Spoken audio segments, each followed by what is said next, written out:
आज हम लोग हिंदी के 10वीं कक्षा के हिंदी गोधुली भाग 2 पुस्तक का क्या नाम है? गोधुली भाग 2 के एक वृक्ष की हत्या कुंवर नारायण जी द्वारा रचित यह कविता है। एक वृक्ष की हत्या। कुंवर नारायण का जन्म हुआ है 19 सितंबर 1927 में लखनऊ उत्तर प्रदेश में इनका जन्म हुआ है। और इन्होंने कविता के अलावे कई तरह के लेख और रचनाएं भी किए हैं। कुंवर नारायण नगर संवेदना के कवि हैं और ये बराबर यहाँ पर जो हम लोग पढ़ेंगे एक वृक्ष की हत्या, यह तुरंत एक वृक्ष कटा है। चूँकि कवि संवेदनशील होता है, ऐसे हम लोगों के लिए एक वृक्ष का कटना कोई मायने नहीं रखता। ऐसे ऐसे कई वृक्ष कटते रहते हैं, इसी को हम संवेदनशील कवि कहेंगे। यानी जो तुरंत कोई घटना घटित हुआ उस पर अपनी कविता रच दे उसको कहेंगे संवेदनशील कवि। कौन कवि? एक वृक्ष के कटने के बहाने मनुष्य को पर्यावरण और सभ्यता के विनाश की अंतर्व्यथा को दिखाया है। क्या दिखाया है उसने? अंतर्व्यथा। अंतर्व्यथा माने विनाश लीला, जो मनुष्य की जो विनाश लीला है, पर्यावरण के नष्ट होने से मनुष्य की जो मनुष्यता है वह भी खतरे में है। आज अगर पर्यावरण नष्ट होता है तो मनुष्य अपने को सुरक्षित महसूस नहीं करे, वह भी नष्ट हो जाएगा। तो वही बात इन्होंने बताया। कविता कुंवर नारायण जी का लिखा हुआ एक वृक्ष की हत्या इन दिनों पंचे इन दिनों नामक काव्य संग्रह से ली गई है। कहाँ से लिया है? काव्य संग्रह का नाम क्या है? ऑब्जेक्टिव पूछता है कई बार कि कविता कहाँ से ली गई है? इन दिनों काव्य संग्रह से। कहाँ से लिया गया है? इन दिनों काव्य संग्रह से लिया गया है।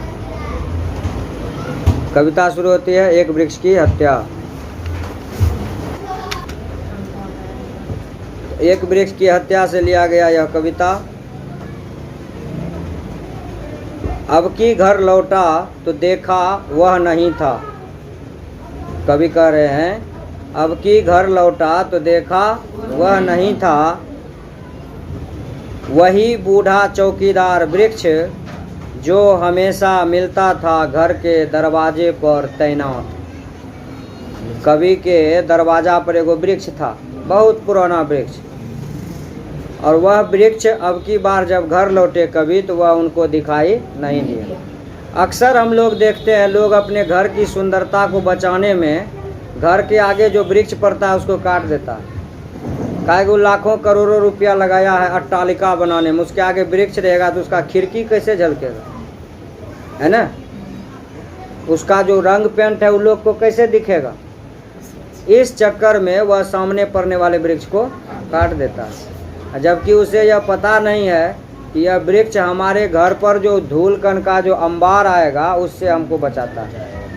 धूल उड़ेगा सब वृक्ष पर जाके चिपक जाएगा, घर में धूल कम बहुत कम जाएगा। इसलिए वृक्ष हमको हर चीज़ से बचाता है, लेकिन हम उस सुरक्षा कवच को खुद ही काट रहे हैं।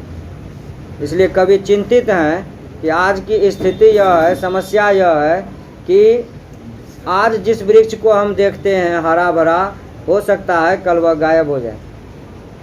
अभी देख लो मधेपुरा से लेके आलमनगर किशनगंज होते हुए सड़क बन रही है ना? बहुत चौड़ा रोड बन रहा है और उस सड़क को चौड़ीकरण के नाम पर कई सरकारी वृक्ष काटे जा रहे हैं। चौड़ीकरण के नाम पर बाहर में क्या होता है कि वृक्ष का रीप्लांटेशन होता है। जैसे जेसीबी देखते हो ना, इसी टाइप का मशीन होता है, उससे वो पूरे वृक्ष को एकदम उठा लेता है, उठा के दूसरे जगह जाके लगा देता है। इतना ताकतवर मशीन होता है, वो एकदम लोल के जैसा रहता है। यूट्यूब पे सर्च करना तुम लोग मिल जाएगा, रिप्लांटेशन मशीन।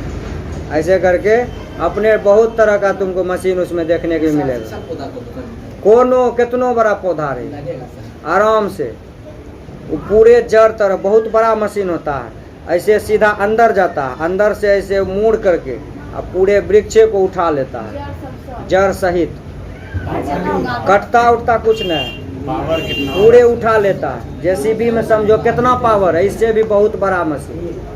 वो हैवा अथी वाला मशीन देखा है, वो हैट्स कंपनी का जो एक के बगल बकेट रहता है, चैन वाला मशीन, चैन वाला, उससे भी बड़ा मशीन उसका होता है। बाहर में विदेश में यही होता है, रिप्लांट करता है, दूसरे जगह लगा देता है उसको। काहे न लगेगा, मट्टी उसका झाड़ा नहीं है ना, पूरे मट्टी सहित उठा करके दूसरे जगह लगा देता। तो विदेशों में वृक्षों को बचाया जाता। अब पूछते हैं हम, तुम आज वृक्ष लगाओगे तो उसको बढ़ने में तो 5 साल लगेगा, तब ना उतना विशाल, या 10 साल लगेगा, 20 साल लगेगा, तब विशाल होगा।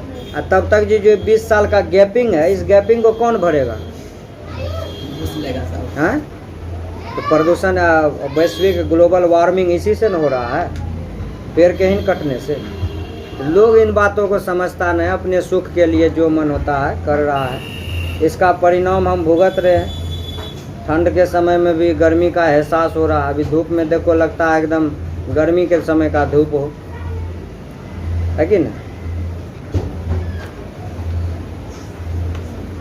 तो कभी सशंकित हैं कि अब की बार, इतना दिन से आते थे तो देखते थे वहाँ पर वृक्ष लगा हुआ, लेकिन अभी देखते हैं कि वहाँ पर वह वृक्ष नहीं है। जो हमेशा हमारे दरवाजे पर एक सिपाही की तरह लगता था खड़ा है, क्या लग रहा था? चौकीदार की तरह, एक सिपाही की तरह मेरे घर पर पहरा देता था, मेरे दरवाजे पर वह पहरा देता था। लेकिन आज वह वृक्ष हमको दिखाई नहीं दिया।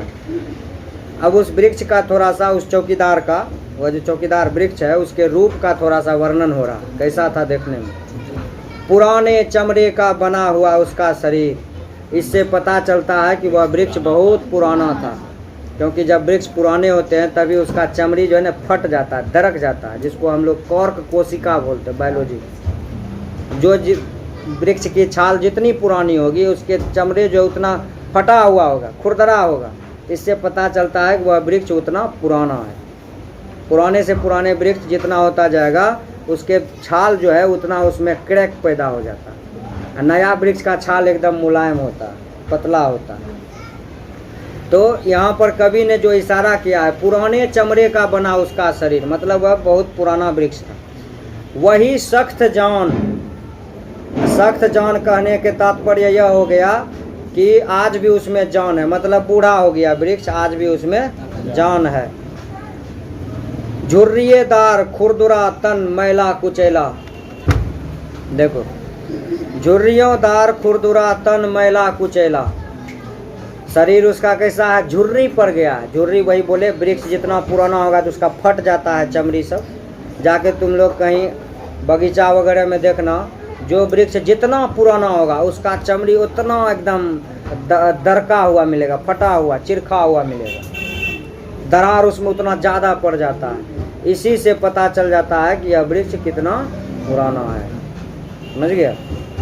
तो झुर्रीदार खुरदुरा, खुरदुरा माने रफ, अंग्रेजी में जिसको रफ बोलते हो। खुरदुरा तन मैला कुचैला, शरीर कैसा है? मैला कुचैला।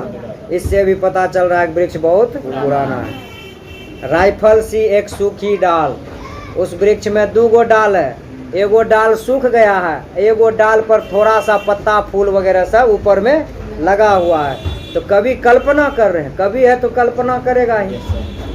तो कभी कल्पना कर रहा है कि वह जो सूखा डाल है एगो उसका, वो सूखी डाल लग रहा है जैसे, सूखी डाल है राइफल के तरह। कौन चीज की तरह? वो जो सूखा डाल है वो लगता है जैसे राइफल के तरह है। राइफल सी एक सूखी डाल, एक पगड़ी फूल पत्तीदार, एक पगड़ी कैसा है? फूल पत्तीदार, और उसका एक और डाली है, वो फूल पत्ती लगा हुआ उसमें, वो लगता है जैसे पगड़ी पहने हुए। क्या पहने हुए? पगड़ी पहने हुए। हाँ, आधा एगो डाली सूख गया, एगो हरा भरा। पाँव में फटा पुराना जूता, फटा पुराना जूता मतलब देखोगे जब वृक्ष पुराना होता है तो उसका जड़ सब ऊपर आ जाता है, मिट्टी के ऊपर, ऊपर भी जड़ निकल जाता है। तो फटा पुराना जूता। चरमराता, वृक्ष चरमरा रहा है, मतलब पुराना हो गया है बहुत, कभी भी वह उखड़ सकता है, टूट सकता है। लेकिन अक्षर बलबूता, अक्षर माने पुराना हो गया, शरीर कमजोर पड़ गया है, लेकिन अभी भी बलबूता, तंदुरुस्ती, मजबूती उतना ही है। कितनों आंधी तूफान आता है, वृक्ष हिलता डोलता भी नहीं है, गिरता भी नहीं है, टूटता भी नहीं है। अब आगे कह रहा है, धूप में, बारिश में, गर्मी में, सर्दी में, हरदम चौकन्ना अपनी खाकी वर्दी में। धूप में, बारिश में, सर्दी में, गर्मी में, चाहे धूप हो, बारिश हो, गर्मी हो, सर्दी हो, कोई फर्क नहीं पड़ता है, अपने खाकी वर्दी में एकदम तन करके वह खड़ा रहता है उस कठिन परिस्थिति में भी, अपने खाकी वर्दी में। दूर से ही ललकारता कौन? कभी कल्पना कर रहे हैं कि मेरा जो वह चौकीदार है, दूर से ही ललकारता है मुझे। जब हम घर आते हैं ना तो लगता है जैसे हमको ललकार रहा है, कौन है वहाँ? दूर से ही ललकारता कौन? मैं कहता दोस्त। क्योंकि पर्यावरण हमारा मित्र है। पर्यावरण के बिना मनुष्य के जीवन की कल्पना नहीं की जा सकती है। पर्यावरण के बिना मनुष्य पल भर के लिए जिंदा नहीं रह सकता है। अगर कोई पूछे कि क्या होगा अगर पूरी पृथ्वी से पेड़ नष्ट हो जाए, कहना कि मनुष्य भी जिंदा नहीं रहेगा। जिस दिन ऐसा हुआ मनुष्य भी जिंदा नहीं रहेगा। भोजन नहीं मिलेगा, सांस छोड़ो तुम भोजन, पत्ता कुछ खा के रह लेगा, पानी पी के रह लेगा, है ना, कुछ खा के रह लेगा, कुछ खा के रह लेगा। आजकल वैज्ञानिक इतना हो गया कि कैप्सूल खा के जिंदा रहता है। बोले थे वहाँ जहाँ अंतरिक्ष में जाता है तो वही खा के रह लेगा, लेकिन सांस कहाँ से लेगा? ऑक्सीजन सिलेंडर लगा लेगा, कब तक लगाएगा? ऑक्सीजन भी तो उसका भी तो लेकिन बिना सांस का तो पल भर भी नहीं। इसलिए सीधा बात है, इसका एक ही जवाब, अगर वृक्ष नहीं तो जीवन नहीं। जल ही जीवन है, पर्यावरण ही जीवन है। Save environment, save tree, save water, save life. पर्यावरण बचाओ, वृक्ष बचाओ, जल बचाओ, तभी तुम्हारा जीवन सुरक्षित है। इस दिनों गया तो तुम्हारा जीवन भी बचने वाला नहीं है। किसी एक को हम कम नहीं कर सकते। पानी के बिना वो पानी भी उतना ही इम्पोर्टेंट है, हवा भी उतना ही इम्पोर्टेंट है, भोजन भी उतना ही इम्पोर्टेंट है, और पेड़ पौधा भी उतना ही इम्पोर्टेंट है। और पल भर को बैठ जाता उसकी ठंडी छांव में। अभी भी तुम लोग देख लो, कहीं भी तुम यात्रा करते हो, कौन तुमको अपने घर में बैठने के लिए जगह देगा? राही मुसाफिर कहीं पर झपरल वृक्ष देखता है, एकदम झापर पुराना वृक्ष, वहीं एकदम गमछा बिछाया, चद्दर बिछाया जो है, बस वहीं पर पड़ जाता है। वो भी नहीं, दुभरी है उसके नीचे में, वहीं पर एकदम साफ सूफ किया, इधर उधर एकदम सो जाता है, खूब आराम से नींद लेता है। उसके सामने एसी का भी हवा फैल है ना। हाँ, सुकून मिलता है। क्योंकि घर में कितनों पंखा लगा लो, घर का घों घों होगा, लेकिन वहाँ वृक्ष के पास जो शांति है, जो आनंद, खुला हवा, वहाँ घर में बंद हवा है, वहाँ खुला हवा है। इसलिए वह सुख तुमको यहाँ भी नहीं मिलेगा। इसलिए लेखक जब बाहर से आते थे तो कुछ देर के लिए उसी वृक्ष के छांव में बैठ करके सुस्ता लेते थे, क्योंकि बचपन से उसी पेड़ के नीचे खेला है, कूदा है, बड़ा हुआ। दरअसल शुरू से ही था हमारे अंदेशे में, अंदेशा माने शंका, अंदेशा माने शंका। कवि कह रहे हैं कि हमको पहले से शंका था इस बात का कि कहीं न कहीं इसका एक जानी दुश्मन है। जानी माने जान, जानी दुश्मन माने जान का दुश्मन, जानी दुश्मन माने जान का दुश्मन। कवि कहते हैं कि मुझको पहले से अंदेशा था, हमको शंका था कि इसका कोई न कोई दुश्मन यहीं पर है, कोई न कोई इसका दुश्मन है, लगा हुआ इस पर, आज मरे कल मरे, इसको कब गायब कर देगा इसका कोई गारंटी नहीं है। कभी सशंकित था, पहले से चिंतित था कि हो न हो इसको कोई न कोई काट जरूर देगा। कहीं एक जानी दुश्मन। अब आगे कवि कहते हैं, और इम्पोर्टेंट है, ध्यान से सुनना, ऑब्जेक्टिव इससे कई बार पूछता है कि घर को बचाना है लुटेरों से। कवि कह रहे हैं कि घर को बचाना है लुटेरों से, अपने घर को हम लुटेरों से बचाना है हमको। पर्यावरण हमारा घर है, ये घर ने जिस घर में रहते हैं इस घर के बारे में नहीं कह रहा है, पर्यावरण के बारे में कह रहा है। पर्यावरण हमारा घर है कि घर को बचाना है लुटेरों से। ये जो लुटेरा वृक्ष, जंगल के वृक्ष को अंधाधुंध काट रहा है, इन लुटेरों से अपने पर्यावरण रूपी घर को बचाना। अरे आज न तुम घर बना लिया, जिस समय आदि मानव था उस समय कौन घर था तुम्हारे पास? कहाँ से खाता था? आज खेती करके खाते हो। जिस समय आदिम युग में मनुष्य कैसे खाता था? कंद पूर्ण रूप से 100% तुम जंगल पर ही आधारित था कि नहीं था? आखिर जंगल पर आधारित था ना तुम, वहीं पर था ना आधारित तुम। तो पर्यावरण कटेगा, इसलिए तो कह रहा है कि सब जितना बीमारी है अभी, प्रदूषण है, वन की कटाई है, बेरोजगारी है। बेरोजगारी को लोग कहता है फलना सरकार बढ़ा दिया, फलना सरकार बढ़ा दिया। सरकार कोई भी हो, बेरोजगारी कोई सरकार का बाप कोई कहन चले आए, बेरोजगारी कैसे खत्म करेगा? अगर प्रतिदिन का आंकड़ा देखोगे ना, तुम क्या उम्मीद लगता है? मैट्रिक का परीक्षा जो देने जाओगे, लाखों विद्यार्थी रहता है। प्रत्येक साल जो लाखों विद्यार्थी मैट्रिक कर करके निकल रहा है, इस सब को अगर रोजगार नौकरी मिलेगा तो और सब का काम क्या करेगा? हमको बता तुम। कहाँ से इतना नौकरी आएगा? विपक्ष जो अभी हल्ला करता है, अभी मान लो सरकार ये गवर्नमेंटे में ले लो, विपक्ष में जो रहेगा ना वो हल्ला करबे करेगा। कांग्रेस की सरकार थी, भाजपा विपक्ष में था, ऊपर विरोध करता था। अभी भाजपा सरकार में तो कांग्रेस विरोध करती है। विरोध तो होता रहेगा, लेकिन जनता को समझना पड़ेगा कि सही कौन है, गलत कौन है। ठीक है? विपक्ष हमेशा, विपक्ष का काम है वो हल्ला करेगा, तब न पता चलेगा कि हाँ जिंदा है विपक्ष। विपक्ष ने हल्ला करेगा तो नहीं कहेगा कि लगता है मर गया, विपक्ष खत्म है। अब विपक्ष के बिना राजनीति की कल्पना नहीं की जा सकती है। लोकतंत्र में पढ़ोगे, लोकतंत्र में विपक्ष की भी उतनी ही भूमिका है जितना कि पक्ष वालों की जो सत्ता में है।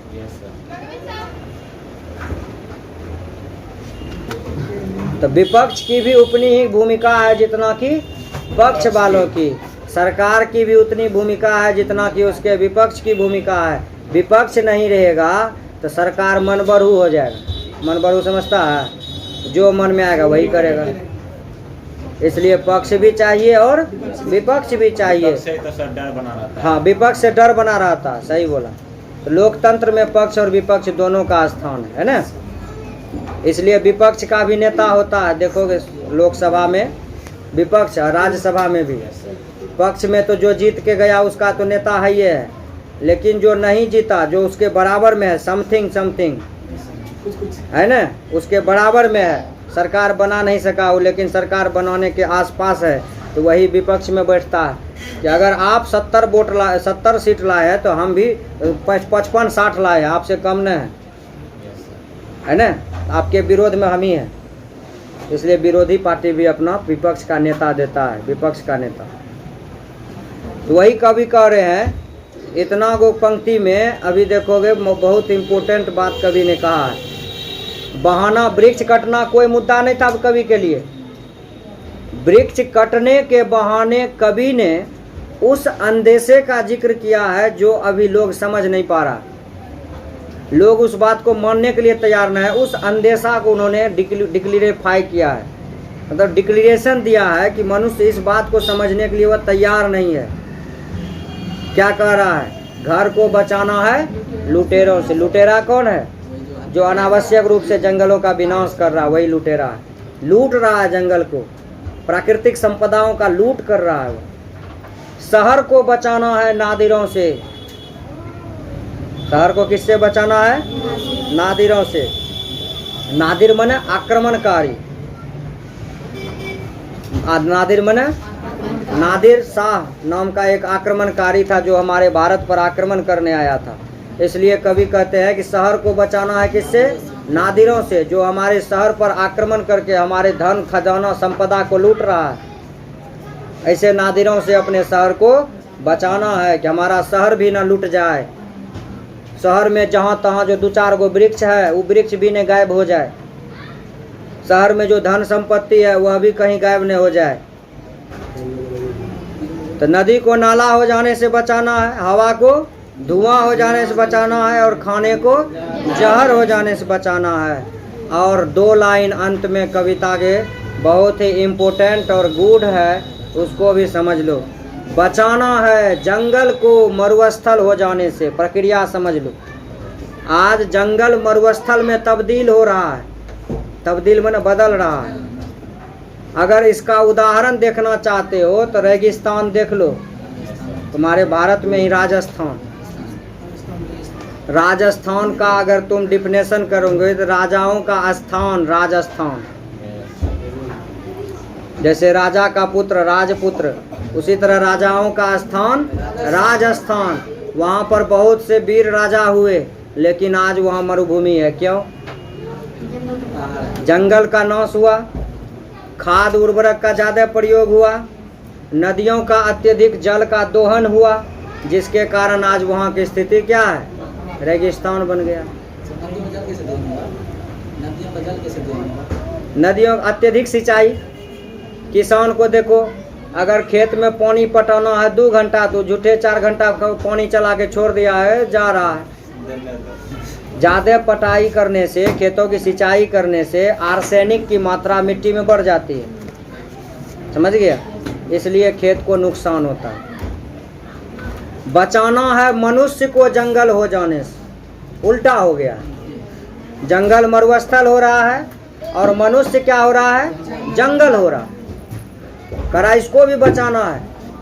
मनुष्य अब जंगल हो रहा। जंगल क्यों कहा? इसकी जनसंख्या इतनी तेजी से बढ़ रही है कि वृक्ष से ज़्यादा मनुष्य झलकता है। जंगल का मतलब क्या? बहुत ज़्यादा संख्या में। जंगल किसको कहते हैं? जहाँ देखने पर खाली वही नज़र आए उसको जंगल कहते हैं। कुछ और दूसरा नज़र ही नहीं आए। नज़र उठाओ तुम कहीं भी, खाली लोग का मुर्का झलकेगा, काले काले बाल, काले से पहाड़ पर शोषक शत्रु एक। पढ़ा कविता, जन जन का चेहरा एक। इंटर वाला को हाँ देखो, बचाना है मनुष्य को जंगल हो जाने से। मनुष्य जो आज जंगल के तरफ बढ़ रहा है, इसको भी बचाना है। अगर मनुष्य को जंगल होने से नहीं बचाएंगे तो एक समय ऐसा आएगा कि पेड़ के बदले में खाली मनुष्य नजर आएगा, और खाली मनुष्य होगा तो वह भी जीवित नहीं रहेगा, वह भी समाप्त हो जाएगा। प्रकृति समाप्त, मनुष्य भी समाप्त हो जाएगा। इसलिए इसे बचाना है। कौन सी को बचाना है? जंगल को क्या होने से बचाना है? मरुस्थल होने से। घर को किससे बचाना है? शहर को नादिरों से। देश को देश के दुश्मनों से। और नदी को क्या बनने से बचाना है? नाला हो जाने से। हवा को, भोजन को हो जाने से। इतना वो ऑब्जेक्टिव दिमाग में रखना। इससे एगो ने एगो ऑब्जेक्टिव जरूर पूछता। अब व्याख्या पूछेगा तब लिखिए दोगे। आज का यह वीडियो यहीं पर संपन्न होता है। हर हर महादेव।